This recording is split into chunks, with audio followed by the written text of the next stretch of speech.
중앙재난안전대책본부의 공식적인 피해 집계는 시간이 갈수록 늘고 있습니다. 네, 밤사이 상황을 집계한 결과 인명피해는 57명으로 늘어났습니다. 추측기자 연결합니다. 홍주혜 기자.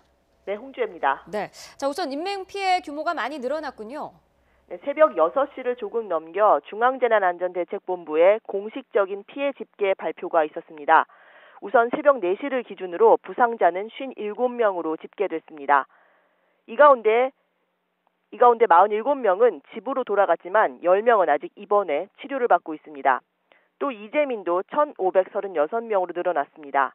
이재민들은 포항시 흥해 실내체육관 등 27곳에 대피한 것으로 확인됐습니다. 중대본은 각 지방자치단체와 적십자사를 통해 응급 구호 세트와 모포, 음식 등을 긴급 지원했습니다.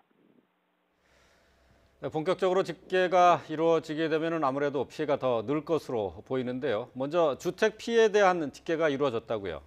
네, 주택은 1,098채가 파손된 것으로 집계됐습니다. 이 가운데 완전히 파손된 전파가 3채고 단파가 210여 채입니다. 부서진 상가와 공장 등도 85곳에 이릅니다.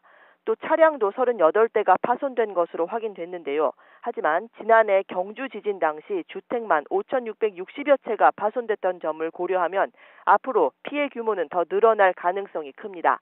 각종 공공시설의 피해도 잇따르고 있습니다.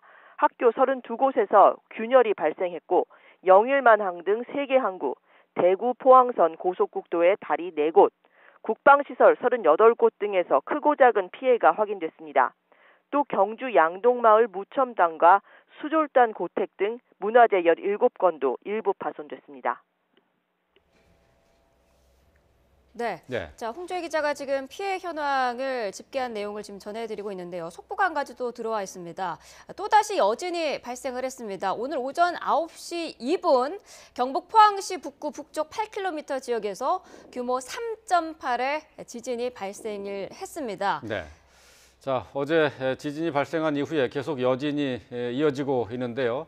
조금 전에 9시 2분입니다.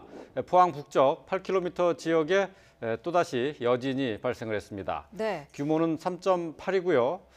앞서서 대피소의 상황을 전해드리면서 홍성욱 기자가 전해드렸듯이 계속해서 여진이 감지가 되고 있습니다. 네. 포항 지역 주민들의 좀 불안감이 계속될 것으로 보이는데요. 여진은 앞으로도 계속 이어질 것이라고 합니다. 네. 자, 여진이 계속해서 이어지고 있어서 걱정이 많은데요. 자, 홍주혜 기자. 네, 행정안전부가 오늘 오전에 또 브리핑을 열고 피해 복구 계획을 밝힌다고요?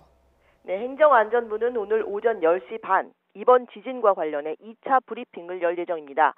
이 자리에서는 이렇게 여진이 계속되고 있는 가운데 지진 피해 현황과 함께 피해 지역에 대한 지원 방안 등이 거론될 것으로 보입니다. 일단 응급조치와 안전진단, 이재민 구호 등을 위한 특별교부세 지원 방안이 나오고 있습니다. 또 재산 피해를 입은 주민에게 지방세를 지원하는 계획 등도 검토되고 있습니다. 지금까지 행정안전부에서 YTN 홍주혜입니다.